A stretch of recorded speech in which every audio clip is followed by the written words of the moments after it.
Greetings, everyone. I welcome all of you to the second panel of the 2024 Transpacific Conference. I'm Christopher Chen, Head of InvestHK Canada and the moderator of this panel. Before we get started, I wanted to make a short introduction to the current foreign direct investment situation between Hong Kong and Canada. It's fair to say that there have been challenges both to the pipeline and the ecosystem, taking into account war, inflation, recession, and a negative geopolitical sentiment. But the interest and investment into Hong Kong from Canadian sources goes ever strong.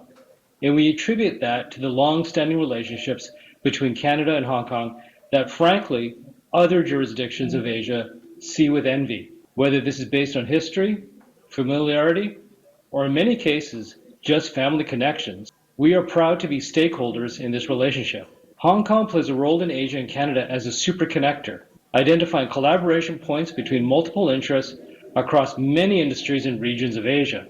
If a Canadian company wants to secure a beachhead in Asia but needs distribution channels in Southeast Asia, South Asia, or East Asia, Hong Kong still makes the most sense in terms of geography, taxation, and low barrier to entry. And the Hong Kong government does its best to make things easier through public funding like the new Hong Kong Investment Corp, or smaller funding schemes like the SME Export Marketing Fund, or the Trade Organization Support Fund, or through the various incubation programs, such as through Science Park or I&D hiring support through multiple channels. InvestHK also does introductions to the private sector upon request. Hong Kong is a city of investment and energy, and we always look forward to pooling resources and people together. But at this stage, I'd like to introduce three case examples to you. I think our host already introduced the three of them. The first is Joanna Chen, co-founder, Chief Product Officer of Narrative Projects, which is an AI startup that joined the Cyberport program in Hong Kong last year. Their startup focuses on utilizing generative AI to enhance and augment garment sourcing for fashion brands. So Joanna, if you can give a few words of introduction. My name is Joanna, and I'm the Chief Product Officer and co-founder of Narrative Project. So Narrative Project is a generative AI project looking to really augment the entire experience for emerging fashion brand, especially influencer brands. Currently, the industry entry is really high, so we are just trying to reduce the barrier of entry through the use of technology. So my co-founder and myself have engineering degree from the University of Toronto, and we have past our experience in Canada. We had recently relocated to Hong Kong to pursue our project because Hong Kong is the sourcing hub of Asia. The second is Dr. Pierre Wideness, Chief Product Officer and co-founder Nora. Pierre is an accomplished professional with a robust academic background in both business and engineering, bringing a wealth of industry and finance experience to Nora, where he currently serves as the CPO. Pierre, if you don't mind introducing yourself. Yeah, of course. Thanks, Chris. So we are based in Calgary, a startup that was originating out of some research we conducted at the university. As Dr. Chen Fong mentioned, we participated in the Creative Destruction Lab, which was a transformational experience for us, both personally and professionally. It really launched the company and allowed us to extract that technology out of the university into the real world. That allowed us to raise our first round of capital, originally in the field of brain-machine interface and epilepsy, and now in the field of women's health. Through several successes, we have been able to pivot the technology into a larger market. I'm now sitting in that company in the role of Chief Product Officer. A lot of what we do is developing technologies in, as I mentioned, in the women's health sector. It's a stimulator device that is non-invasive, that stimulates electrically some of the nerve endings and allow for the metabolism to reset itself in order to treat some of the symptoms related to PCOS, polycystic ovary syndrome. Quick word about why Hong Kong. Hong Kong is a place for us that allowed us to really connect with a lot of partners in the field of manufacturing, but also investments. There is, I have family bonds here as well. That always brings me back, but we see this ecosystem as really primed to move into different industries than finance, real estate, etc. It's really ripe to diversify its economy and be a startup tech hub. that will be recognized, I think, in the future. Thank you, Pierre. And lastly, the third member of our panel is Chris Baker, founder and managing director of Quorum.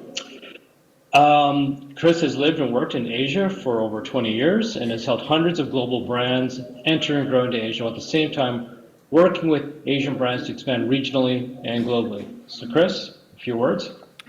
Thanks, Chris. Yeah, as you mentioned, I've had a long-term relationship with both Asia and Hong Kong. I originally moved to Hong Kong in year 2000 from Canada. Prior to COVID, moved back to Canada for family reasons, but am reinvesting both in Hong Kong as well as Shanghai, Beijing, and Southeast Asia with our business Totem. Totem is a brand strategy and digital consulting firm that helps global brands come into the region.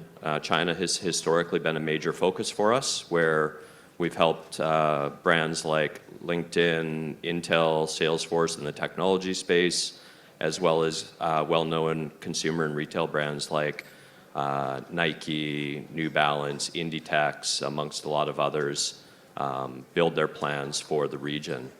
We're now actively engaged in helping a lot of Chinese and Asian brands expand onto the global stage, and that has been a real area of focus for us, both through our Hong Kong team as well as our office in Shanghai. Great, thank you.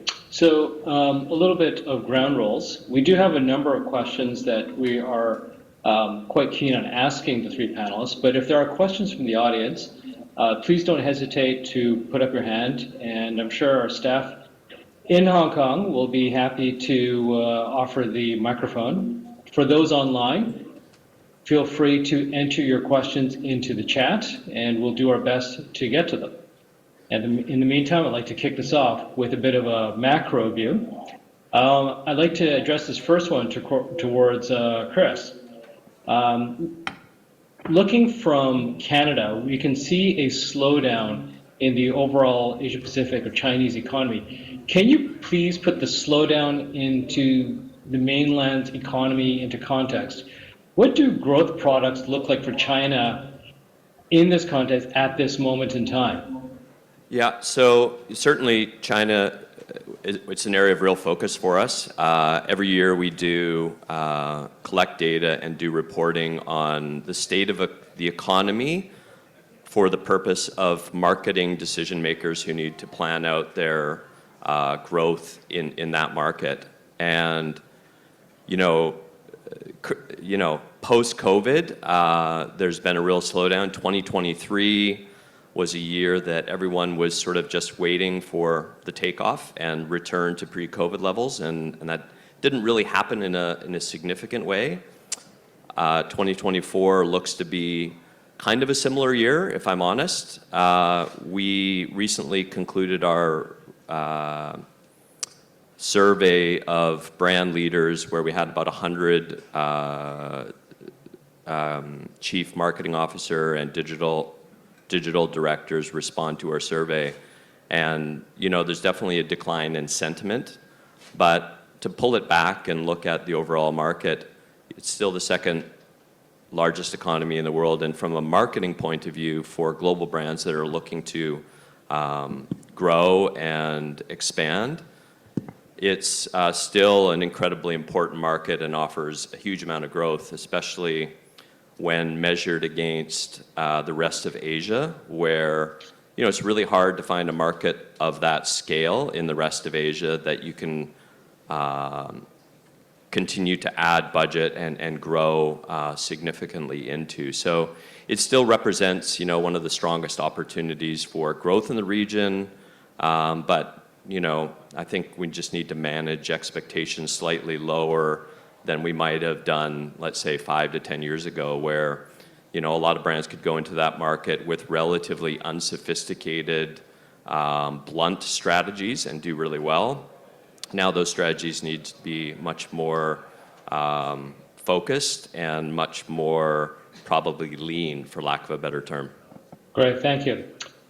So I want to touch upon right now the current challenge in the investment environment or the financing environment. And I'm going to take this next question to Pierre. looking at a difficult financing environment, how could Hong Kong come out as a winner from this down cycle? Yeah, thanks, Chris. That's obviously part of the reason why we're here in Hong Kong with the AFF coming up.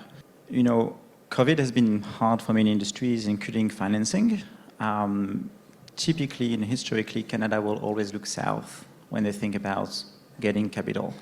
And that has also created many other companies initially being founded by the angel investment communities and family offices to having to move in their headquarters to the south of the border in the US.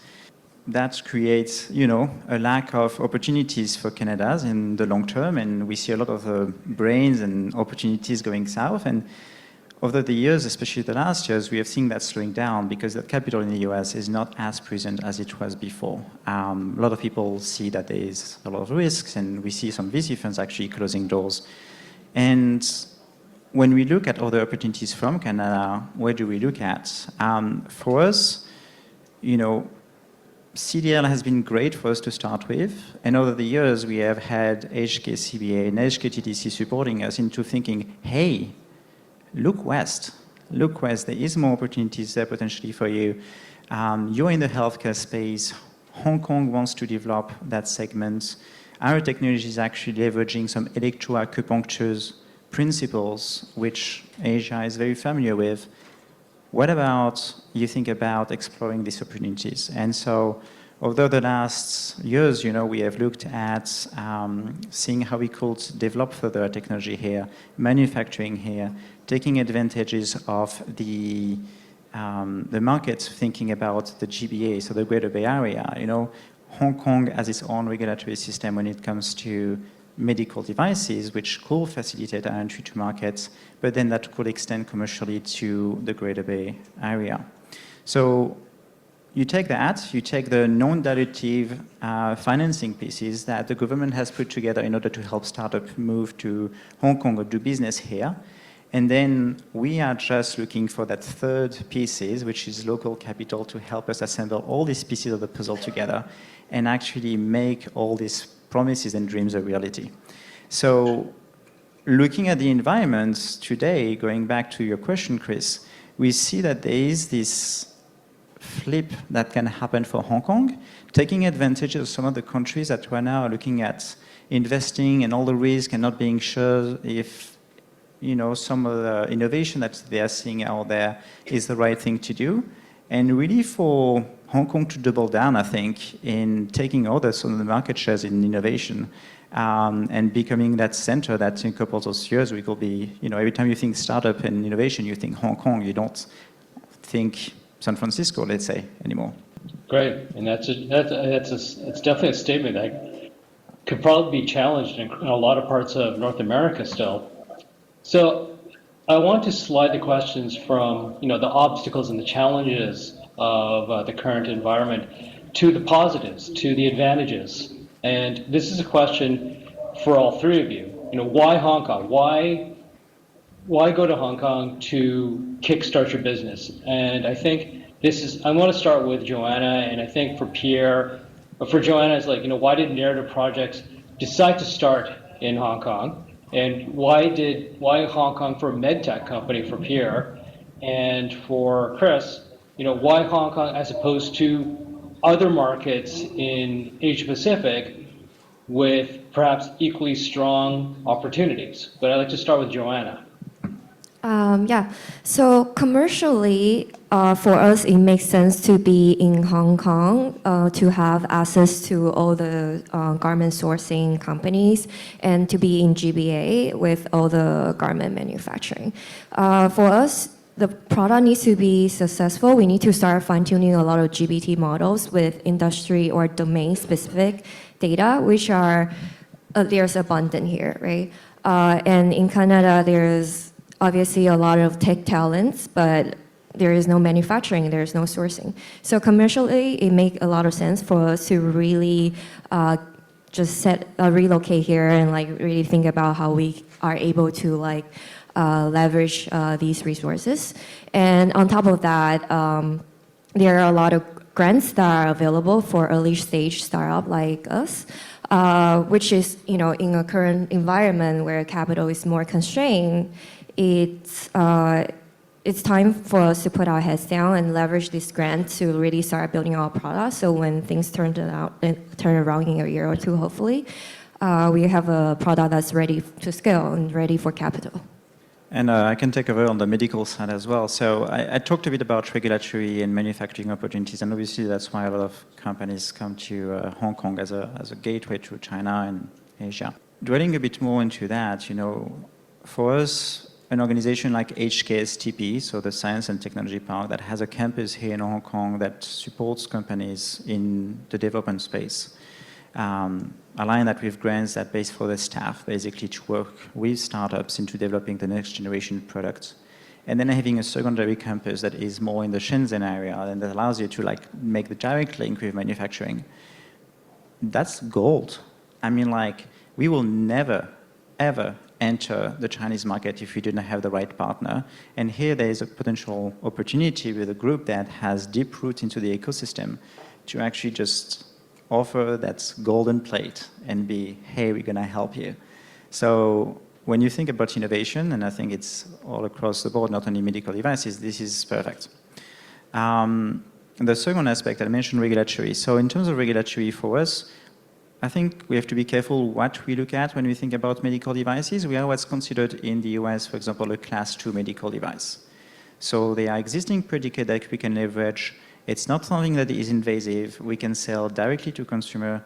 And so the barrier to entries are not as high and don't require, for example, a lot of the manufacturing environments that very high-end medical device will require, or for something that is implantable, for example. For those specific type of medical devices that compose about probably 80% of all medical devices sold in the world, there is no issue, and we really see that many organizations in Shenzhen have the right certification in medical devices. I'm going to throw a number, it's ISO 13485 and a bunch of IEC standards in engineering that are very typical to medical devices. They have invested in that. They have invested in those certifications that allows us to build there and then sell around the world. And so because they have made that commitment, it also de-risks a lot of our process into manufacturing in the area. And on the regulatory side, because we can sell directly to consumer on our side, we actually can register our product into Hong Kong, but it's a voluntary registration. And so that makes a big difference when we think about entering the market and using Hong Kong as a pilot for commercial launch. Not a pilot commercial launch only for China, but actually for the rest of the world, because that will really test our product market fits. That will really test how we actually approach the consumers and the messaging that we want to have, talking about marketing as well. And fine-tuning those commercial gateway is really what we believe is going to set up for success for a more worldwide commercialization. Yeah, so for my point of view, we're a marketing organization. That's our primary area of interest. I would just address the question around maybe two advantages for Hong Kong. One is with our long-term focus on helping brands around Asia. Hong Kong has proven to be a really useful hub for talent that understands the overall region and is capable of interacting across multiple countries effectively. If you look across the Asia region, perhaps the only place that competes with Hong Kong in that space would be Singapore. I think the role of Hong Kong for us currently, I think that's really intriguing, is as a hub for the work that we're doing with Chinese brands going global. While Hong Kong hasn't really had from a marketing point of view, an incredibly important role in terms of communicating global brands in China. That work's best done in Shanghai. It does hold a really strong potential to be a place for working with the Chinese brands, particularly those in the Greater Bay Area, helping them communicate towards global audiences, right? Just because of the capability set in Hong Kong with multiple languages and a global view, there's a really nice fit for Hong Kong talent and a Hong Kong hub to be working with those emerging Chinese brands going global. So those are probably the two areas that keep us really engaged and excited about Hong Kong currently. Great, thank you. I want to shift the questions again, this time to a cultural level. And these questions are predominantly for Joanna and Chris. And the first question for Joanna is, as a Canadian, what are the advantages of your startup being in Hong Kong? And Chris, I'm going to expand the scope of that question is, how are things different in Hong Kong, in Asia, as opposed to, say, North America and Europe? And actually, Pierre, if you feel free to jump in on that as well. All right. So I think as a Canadian, there's a quite a strong community here. And there's a lot of like free service from HKETO. There's strong university alumni network as well. So for us, like we get to see like the best side of both worlds. Like in Hong Kong, there's obviously, like I said before, there's a lot of great sourcing data or garment manufacturing data. And in Canada, there's engineering talents. So we are able to leverage and just really maximize the resources on both sides. So yeah, I think it's just strong community and a lot of resources. Yeah, we were talking before the session about, with Joanna recently moving here, 5 years ago or so, I moved back to Canada, so we've had kind of reverse experiences where I've had, after 20 years living in Asia, I had to relearn Canada and North America. And what I can say about my experiences in having to relearn North America after a long time in Asia is that, Hong Kong is a place where decisions get made quickly and things progress in a really efficient way. I think there's a general sense of willingness to cooperate here and help each other out that I don't see to the same extent in Canada, right? I mean, it may exist somewhat more in the US, but my experience in Canada is that things move a little bit slower, the pie maybe not quite as large, it's not growing as quickly, and Hong Kong offers that kind of just like we're all in this together and let's kind of push forward. So I miss that, although I'm here regularly enough that I get a good a dose of that in Asia. I don't have anything to add. So, just if someone knows anyone at Air Canada and I can drop the price of the tickets, that will be great. We send a message. Well, we're not here to bash Air Canada. So actually, now I want to shift the questions to the future. And this is for all of you. For Joanna, you've been there for 6 months. Chris, you've been in Asia for 20 years. Pierre is dipping his toes into Hong Kong. Here's a question. How do we make Hong Kong better? How do we make Hong Kong an innovation center no one in the world can ignore? How do we make it a destination for entrepreneurs, startups, and innovative businesses? What can be done?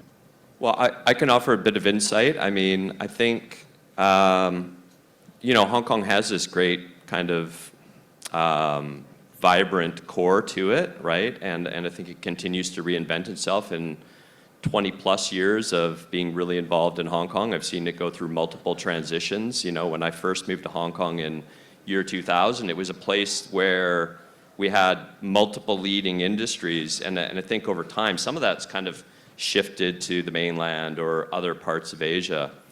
And I think if I'm going to be slightly critical of Hong Kong in one sense, it knows what its key industries are around finance, property, and to some degree kind of supporting the manufacturing ecosystem in South China. I think to kind of move forward and look to the future, I think there's got to be a little bit of a broader sense for what's possible and what industries can be supported here, right? So, I feel at this time, the marketing community here in Hong Kong has become pretty small, for instance, right? Or the media community that was really vibrant 20 plus years ago is also kind of become much smaller, right? So I think some of those, a little bit more of like a broader view for what's possible is going to take Hong Kong a long way. Yeah, I would like to echo Chris. I think Hong Kong is doing some.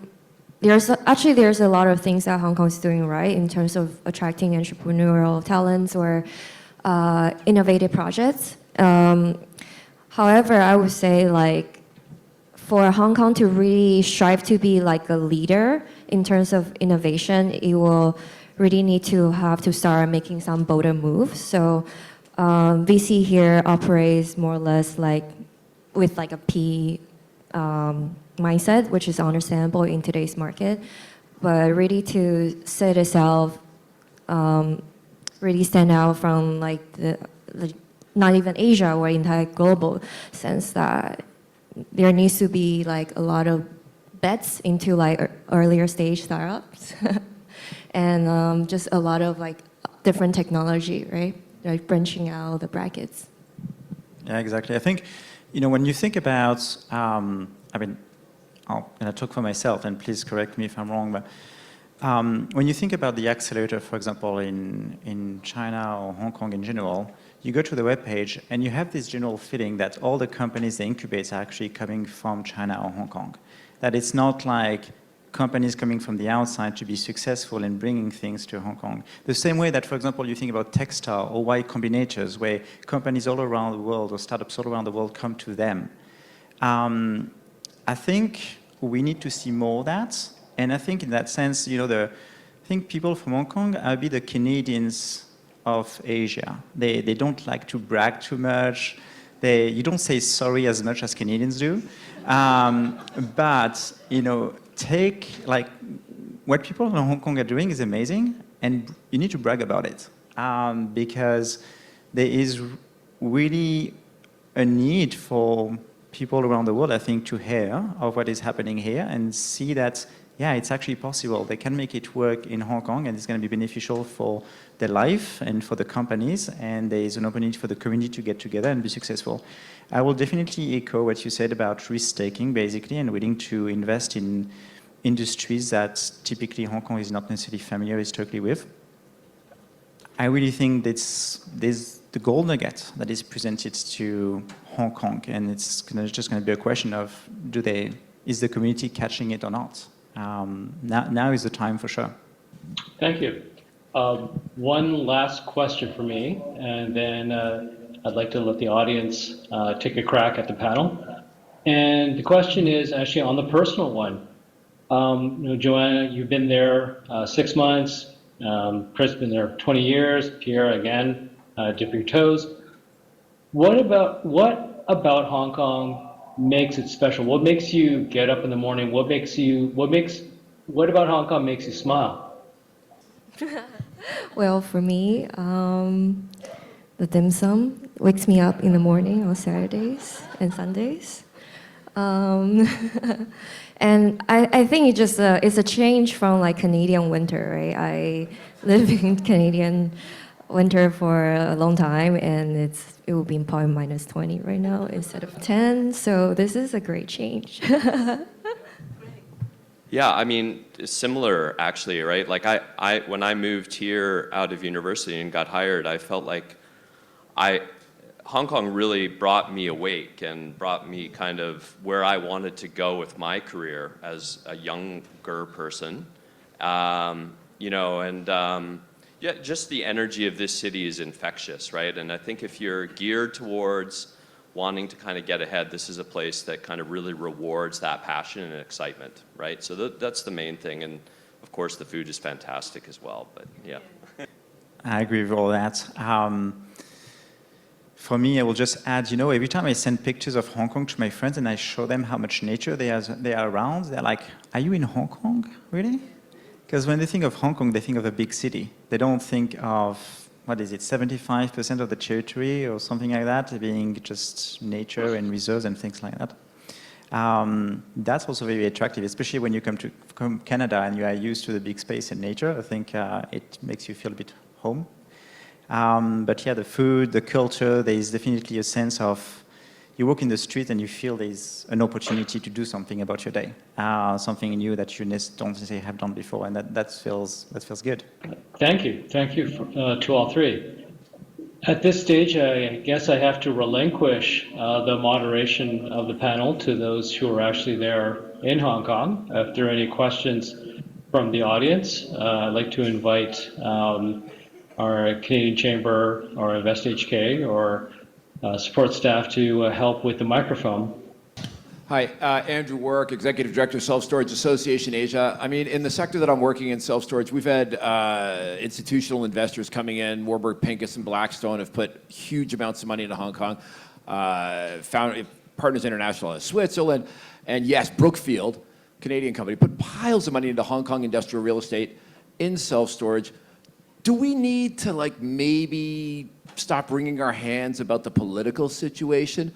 And if people are too tied to government and that situation, just say, listen, when you bedwetters get over yourselves, other people are coming and investing and making money here because they're not afraid to do it or worried about the headlines or the politics. I mean, do we need to maybe just focus on the people that have money ready to deploy and want to make some, get some serious returns out of Hong Kong and not worry so much about the headline politics?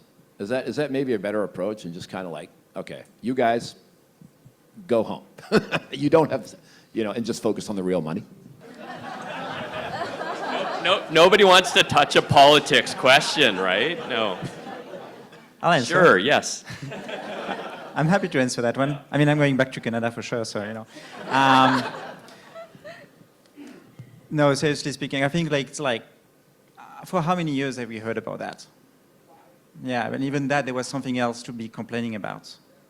And I mean, remember, even 5-10 years ago, everyone was like, IP, don't bring your technology to China, it's going to be stolen. Don't do that to Hong Kong, it's going to be the same. And now what? Where are we, right?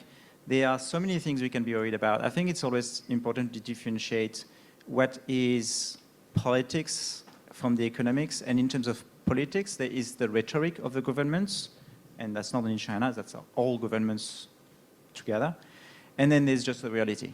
And the reality is that there are many things that people talk about that will never be beneficial for the people in the government themselves. And therefore, yes, there is some sort of a game, I think, to bring certain people to believe certain things, but the business is a business and the opportunities will remain. And it is in everyone's benefits to not shoot themselves a bullet in the foot and keep growing together. So, should we be worried?